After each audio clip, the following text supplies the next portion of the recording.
Hello students, आज हम कर रहे हैं एक्सरसाइज 5.4 ऑप्शनल अर्थमेटिक प्रोग्रेशन का फर्स्ट क्वेश्चन।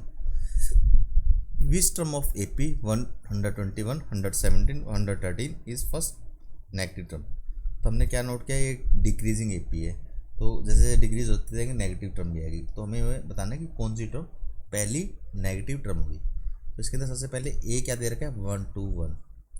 इसमें कॉमन डिफरेंस निकालते हैं। कॉमन डिफरेंस के लिए अगली वाली टर्म से पिछली टर्म को लेस कर देते हैं। तो कॉमन डिफरेंस आएगा 117 में से मैंने 121 को लेस कर देना है, तो ये आ जाएगा -4। और मैंने कहा कि ए एन जो टर्म होगी ना, nth टर्म, वो होगी first negative term, that is a n will be less than 0। A n क्या था, a plus n minus 1 into d less than 0। A का वैल्यू क्या, 1 to 1 प्लस n मैंने वैल्यूएट करना है n माइनस 1, और डी का वैल्यू है -4 less than 0। n minus 1 into में -4 लेस देन -1 to 1। -4 को डिवाइड करेंगे तो क्या हो जाएगा, साइन ऑफ इनइक्वालिटी चेंज हो जाएगा, तो ये हो जाएगा 1 to 1/4। अच्छा, इसके ऊपर ही बता देते हैं कैसे होता है। सपोज 3 है, वो -3 है, वो लेस देन 1 है, 1 बड़ा है, -3 छोटा है।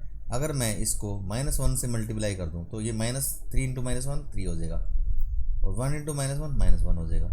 तो अब बड़ा कौन है, अगर मैं ऐसे लिखूँगा गलत हो जाएगा, 3 बड़ा होगा ना तो साइन चेंज कर लेगा।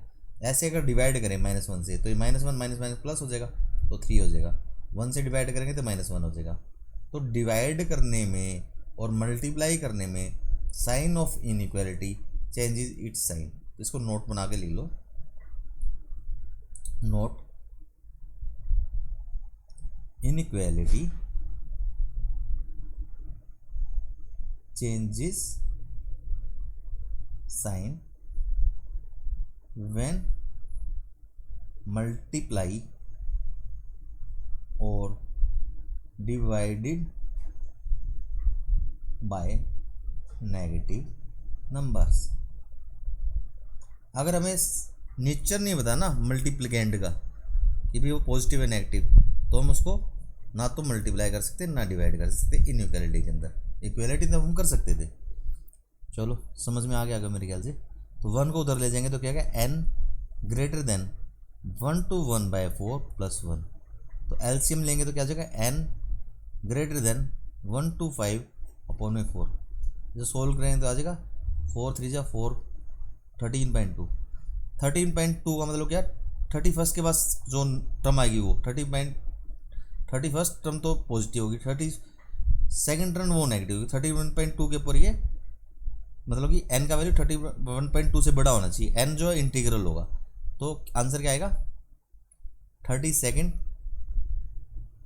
Term will first negative term. चलो next question. Sum of third and seventh term of an AP 6 product is 8। तो T3, इसको मैं थोड़ा अलग तरीके से कर रहा हूँ, ध्यान से देखना। T3 प्लस T7 इज, अलग तो कुछ नहीं, तुम्हारे बुक का ही है। T3 plus T7 is equal to 6 and T3 into T7 is equal to 8। मतलब क्वाड्रेटिक इसके अंदर यूज़ कर रहा हूँ मैं। तो मैंने एक इक्वेशन बनाया, x² माइनस में 6x प्लस में 8 इज इक्वल टू 0, जिसके रूट है T1 T2। ये आना चाहिए समझ में। अगर मैं कहूँ कि एक इक्वेशन है जिसके रूट है T1 और T1 ना बोलो, T3 एंड 3 7, और फिर मैं आपसे क्वेश्चन पूछूँ कि बताओ सम ऑफ रूट क्या होगा, तो T3 प्लस 3 7 हो गया सम ऑफ रूट, और वो किसके इक्वल होगा, -b/a। तो -b/a क्या होगा, 6/1 that is 6। Product of root 3 into 3 7 वो क्या होता है, c/a दैट इज 8। ये देखो, तो इससे ये लिखना आना चाहिए और इससे ये प्रोडक्ट ऑफ रूट लिखना आना चाहिए। अब सम और प्रोडक्ट पता है तो x² माइनस में sum of root into x plus product of root is equal to 0। ऐसे क्वाड्रेटिक ना नहीं आनी चाहिए। तो ये क्वाड्रेटिक इक्वेशन बन गया। तो इसके रूट फैक्टराइज करके निकाल लेना, 2 और 4 आएंगे, तो x का वैल्यू 2 आएगा या फिर 4 आएगा। तो यहाँ से हम दो केसेज लेंगे, T3 is equal to 2 then T7 is equal to 4। Second case क्या होगा, T3 is equal to 4, then T7 is equal to 2। तो T7 माइनस T3 ये क्या हो जाएगा, 7 माइनस 3 4D। ये कैसे कैलकुलेट किया है, इसको लिख लो a plus 6D minus a plus 2D, ए से ए लेस हो गया 6D माइनस 2D 4D आ जाएगा। और मैं ऐसे करता हूँ 7 में से 3 इसके जो सब्सक्रिप्ट है ना उसमें से लेस करके डी से मल्टीप्लाई कर देता हूँ। 7 माइनस 3 4D। अगर नहीं समझ आ रहा तो मेरी पिछली AP की मेन वीडियो देख लेना थ्योरेटिकल, उसमें समझ में आ जाएगा। T7 माइनस 3 होगा 4D। अच्छा, अब T7 का वैल्यू है 4 और T3 का 2, 4 minus 2 is equal to 4D। तो यहाँ से D का वैल्यू क्या आ गया, D इज इक्वल टू 1/2। अब हमें सम निकालना है 16। सम निकालने के लिए फर्स्ट टर्म निकालनी जरूरी है। तो T3 is equal to first term A plus में twice of D। First term T3 मेरे को दे रखी है 2, फर्स्ट टर्म निकालनी है T1, 2 इंटू में 1/2, 1 से 1 कैंसिल, 1, 2 माइनस 1 1 हो जाएगा। यहाँ से मेरे पास T1 क्या आ गया 1। तो S16 के लिए फार्मूला लगा देंगे, S16 सम ऑफ 16 टर्म है ना, 16/2 that is 8, 2n/2 2a, 2 into में a 1 है, 2a plus n minus 1 that is 15 into में d है माइनस 1/2। तो ये कैलकुलेट का 8, 15 in 2 into 2 4, 15 minus 15 plus 4 minus 11, minus 11/2। तो ये हो जाएगा माइनस 44। तो सम ऑफ 16 टर्म आ गया मेरा माइनस, अरे ये D का वैल्यू नेगेटिव क्यों डाल दिया मैंने, D तो पॉजिटिव ही था, सॉरी। नेक्स्ट क्वेश्चन आ गया। तो इसके अंदर हमारे कहा था,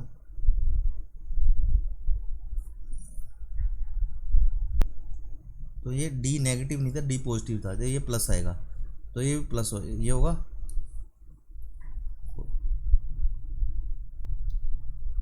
तो यहाँ से प्लस का आएगा, नेगेटिव नहीं आएगा, नेगेटिव मैंने गलती से कर दिया था ये। तो ये 2 to 4, 4 प्लस 15 19 आएगा यहाँ पे, 19, ये 19 है। तो 2 इंटू 4, 4 इंटू में 9,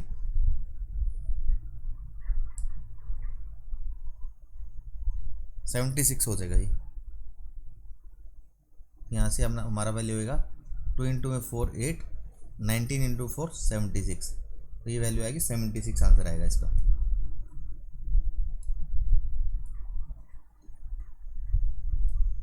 नेक्स्ट क्वेश्चन करते हैं, मतलब इसी का सेकंड पार्ट करते हैं। अगर ये तो एक केस है, सेकंड केस है T3 अगर ये हो, T7 अगर ये हो, तो T7 माइनस T3 4D होगा। T7 का वैल्यू 2 है और T3 का वैल्यू 4 है, तो 4D हो गया। तो यहाँ से D का वैल्यू क्या आ जाएगा माइनस 1/2। ये मेरे को ये ध्यान रहेगा इस क्वेश्चन का, क्वेश्चन ध्यान दा। तो D का वैल्यू माइनस 1/2 आ गया। तो यहाँ से T3 कैलकुलेट करेंगे, T3 is equal to T1 plus में 2D। तो T3 का वैल्यू कितना है 4, T3 का वैल्यू 4 है, 4 इज इक्वल टू T1 मेरे को कैलकुलेट करना है 2 इंटू में माइनस 1/2। तो 2 से 2 कैंसिल, माइनस 1 उधर जाके प्लस हो गया, तो T2 हो जाएगा यहाँ से 5, T1 हो जाएगा 5, सॉरी ये T1 है, T1 है, ये T1 है, T1 है, और ये कुछ नहीं है, मिट्टी नहीं रहा, पता नहीं क्या होगा इसमें। अच्छा जी, T1 हो गया हमारा 5। तो फार्मूला लगा दिया S16 का, S16 is equal to n/2 that is 8 plus में n minus 1, n/2 2a, 2 into में 5 10 plus n minus 1 that is 15 into में D माइनस 1/2। यहाँ आना था माइनस 1/2, 8 2 20 माइनस 1 15, 5/2, 2 से कैंसिल किया था 4, 5 इंटू 4 20। तो इसका आंसर आ गया 20। तो ये हो गया 20। थर्ड क्वेश्चन करते हैं। थर्ड क्वेश्चन में, इस क्वेश्चन में बोलता है ए लेदर हैज़ 25 rugs, लेवर has rungs 25 centimetre apart.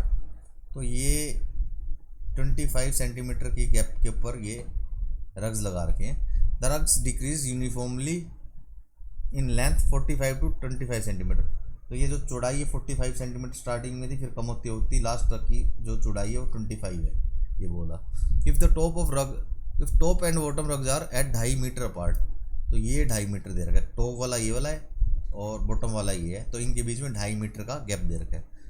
What is the length of would require for दो रग्स, तो ये इनका टोटल ये जो रग्स जो है इनका लेंथ कितना होगा टोटल वो निकालना है। टोटल डिस्टेंस बिटवीन रग्स, मतलब कि total distance between rugs this and this, that is 5/2 given. 5/2 into में 100 यू गेट 250 सेंटीमीटर, क्योंकि यूनिट एक जैसी निकाल लेंगे हम, 250 सेंटीमीटर। तो डिस्टेंस बिटवीन टू कॉन्जिक्यूटिव रख क्या है 25, distance between two consecutive rugs that is 25 centimetre. अब क्या करें, तो लेंथ ऑफ फर्स्ट रग क्या है 45 सेंटीमीटर। और नंबर ऑफ रग्स निकाल लेंगे पहले, number of rugs, number of rugs के लिए क्या है, टोटल डिस्टेंस कितना है 250 और गैप है 25, उससे डिवाइड कर दिया तो 10 आ गया, प्लस में 1, प्लस 1 क्यों करा, 10 + 1 = 11 आ गए रग्स। क्यों करेंगे, जैसे कि ये दो हैं, दो रग्स हैं, एक रग दो रग के बीच में 25 सेंटीमीटर का डिस्टेंस है, टोटल 25 ही है, तो 25 को 25 से डिवाइड किया तो 1 आ गया, तो 1 आंसर थोड़ा देंगे, एक रग ये एक ही रग ये, दो हो गया ना। ऐसे अगर 3 हो तो डिस्टेंस हो गया 50, तो 50 / 2 करेंगे तो 2 आएगा, 2 आएगा, तो 2 के अंदर ये 1 2 3 एक हमेशा फालतू होती है, इसलिए एक ऐड करेंगे तो ये 11 रग्स हो जाएंगी। तो n का काम करेगा 11 नंबर ऑफ, और हमसे मांगा S11 some of 11, some of 11 क्या होगा n/2 2a plus n-1 into d, 11/2 2a, 2 into में a क्या है 45, फर्स्ट का है 45 प्लस में n-1 दैट इज 10, d कितना है कॉमन डिफरेंस, तो कॉमन डिफरेंस कितना है इसका, कॉमन डिफरेंस तो हमें ये पता ही नहीं कितना है, तो कॉमन डिफरेंस को d लिखते हैं, इससे नहीं हो रहा, लेकिन इससे ना आप दूसरे वाला फार्मूला लगा देते हैं, उससे हो जाएगा, या फिर इसी को ब्रेक कर देते हैं a + n-1 इंटू d, यानी इसके अंदर ये वाला फार्मूला लगाए तो बनेगी बात, n/2 इसमें लगेगा n/2 first term plus last term, क्योंकि फर्स्ट टर्म भी नोन है लास्ट टर्म भी नोन है, तो हो जाएगा 11/2 first term is 25 and last term is 45, तो ऐड करने से 70 हो जाएगा, 2 को 70 से काटेंगे 35 आ जाएगा, 11 × 5 55 35 38, तो 385 सेंटीमीटर हो जाएगा वुड रिक्वायर्ड। ठीक है, तो ये हमारा फाइनल आंसर है। Next question, the house of a row are numbered consecutively 1 to 49, तो ये कोई हाउस नंबर है 1 2 3 4 5 शो, और लास्ट में कोई हाउस नंबर है 49, ये 48, show that there is a value x, यहाँ पे कोई वैल्यू x है, such that sum of number of house preceding the house number x, preceding house number क्या हुआ इससे एक कम, और is equal to sum of number house following it, इससे आगे वाला नंबर क्या होगा x+1, ठीक है, उससे आगे ऐसे से हैं, तो वो कह रहा है कि भाई इनका सम और इनका सम बराबर है, मतलब इसको क्या करेंगे 1 + 2 + 3 + 4 + so on + x-1, वो किसके इक्वल है x+1 + x+2, x+1 पहली टर्म फिर x+2 से अगली term plus and so on 49। ठीक है, अब इस इन्फॉर्मेशन से हम कुछ नहीं कैलकुलेट कर सकते, हम इसको सम ऑफ 49 टर्म के अंदर ले जाना चाहते हैं, तो हम क्या करेंगे, इसके अंदर हम दोनों साइड में बोथ साइड में 1 2 3 4 अप टू x टर्म, मतलब 1 2 3 4 5 6 x तक ऐड कर दें, और लेफ्ट साइड में भी ऐड कर दें 1 2 3 x तक, तो ये क्या हो जाएगा, x से पहले तो x-1 रहा होगा, x- प्लस x, तो ये देखो ये तो ट्वाइस हो गया यहाँ पे, तो ये हो गया ट्वाइस x-1 प्लस में x इज इक्वल टू, ये x अलग से पढ़ी रहेगी टर्म, ये क्या हो गया 1 2 3 4 5 x+1 x+2, मतलब ये सम ऑफ 49 टर्म हो जाएगा, ये सम ऑफ 49 टर्म हो जाएगा S49।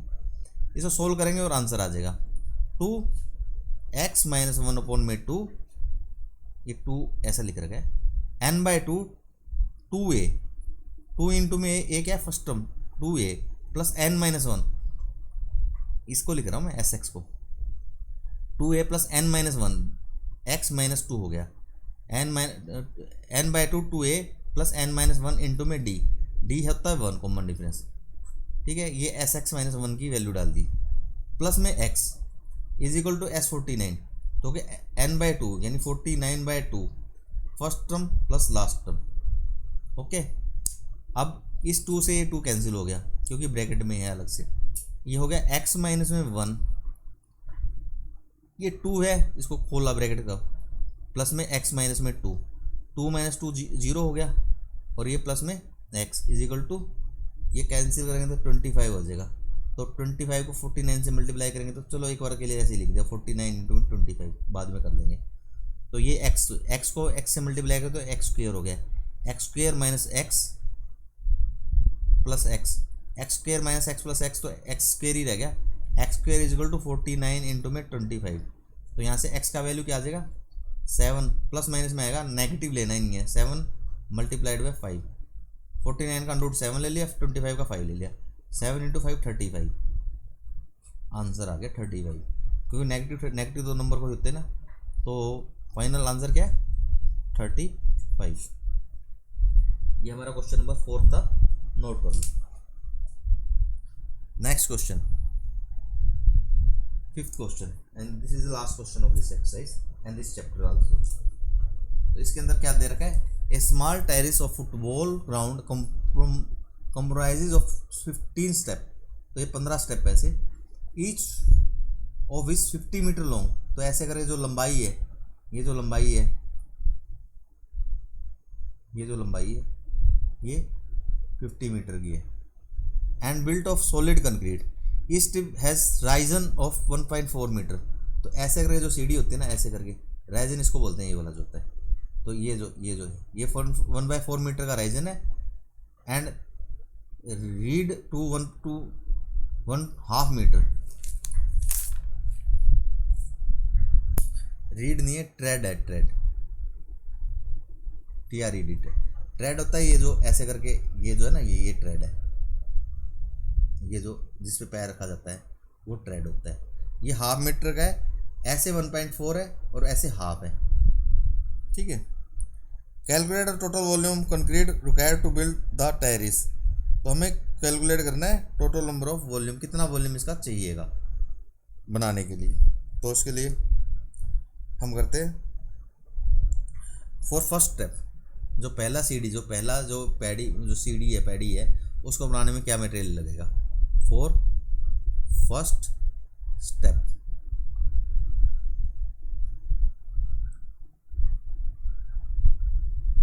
For first step. अच्छा ये क्या है, कौन सी शेप है इसका, ये क्यूबॉइड है, क्यूबॉइड का एरिया क्या होता है LBH, तो 1/4 इंटू में 1/2, L इंटू में B, 1/4 इंटू में 1/2, और ये 50 मीटर ऐसे चौड़ा है, तो इंटू में 50, तो ये हो जाएगा आपका 25/4, तो ये हमारा आ जाएगा 25/4 मीटर क्यूब, 25/4 मीटर क्यूब पहला स्टेप। अच्छा सेकंड स्टेप का कितना हो जाएगा, ऐसे कैलकुलेट करेंगे, सेकंड स्टेप का क्या हो जाएगा, सेकंड स्टेप में एक तो ये वाला ऐड हो जाएगा ऐसे करके 1/2, ऐसे 1/4 था ना, ये 1/4 प्लस 1/4, 1/2 तो ऐसे था, ये 1/2 था, तो ये तो 1/2 ही रहेगा, तो 1/2 इंटू में 1/2 इंटू में, अच्छा लेंथ तो 50 रहनी है, इंटू में 50 इंटू में 1/2, तो ये आपका हो जाएगा 50/4, तो ये अपना सेकंड स्टेप हो जाएगा 50/4 मीटर क्यूब।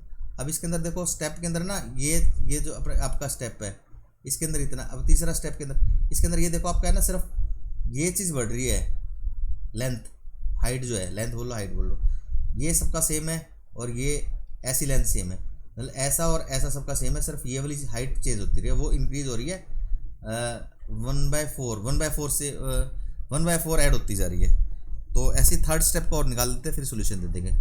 थर्ड स्टेप के अंदर क्या होगा, 1/2 इंटू में 50 इंटू में 1/4 प्लस 1/4 प्लस 1/4 दैट इज 3/4। तो ये आ जाएगा बस 75 क्यों काट देते हैं, नीचे 4 ही लेके आते हैं, 25 कर देते हैं, हाँ 75 है, 75/4 मीटर क्यूब। अब ये देखो इसके अंदर कॉमन डिफरेंस क्या आ रहा है, 50/4 को 25/4 से लेस करेंगे तो 25/4 आ जाएगा, इसको इससे करेंगे तो 25 और, तो इसमें कॉमन डिफरेंस हमने नोट किया क्या है 25/4। स्टेप कितने हैं, स्टेप का तो एन कितने हैं, नंबर कितने ऐसे कंक्रीट है तो बिल्ड कितना है, स्मॉल 15 स्टेप है ना, 15 है तो एन का वैल्यू 15 दे दिया। तो S15 निकालवा रहा है अपने से, S15 क्या होगा n/2 15/2 2a, 2 इंटू में a का वैल्यू फर्स्ट का कितना था 25/4 2a प्लस में n-1 यानी कि 14 इंटू में d कितना है 25/4, ये हमारा हो गया, तो हो गया 15/2। अब 4 इनमें एलसीएम ले लिया दोनों के अंदर, 25 2 जा 50 और ऐसा करो इससे बेटर है 25 दोनों में कॉमन ले लो, 2 प्लस में 14 16, कैलकुलेशन इजी हो जाएगी। अब 2 से कैंसिल किया इसको 16 को तो 8 आ गया, फिर 4 से कैंसिल किया तो 2 आ गया, 15 2 जा 50 750 मीटर क्यूब, ये मेरा फाइनल आंसर है इस क्वेश्चन का 750 मीटर क्यूब। तो इससे इसी से अपना पूरा अर्थमेटिक प्रोग्रेशन का पूरा चैप्टर कंप्लीट हो जाता है। अगर कोई डाउट हो कुछ पूछना हो तो आप कमेंट सेक्शन में लिख सकते हैं, तो आपको आंसर मिल जाएगा। इसके अलावा भी कोई क्वेश्चन हो कहीं और से तो उसका भी सोल्यूशन मिल जाएगा। Thanks for watching.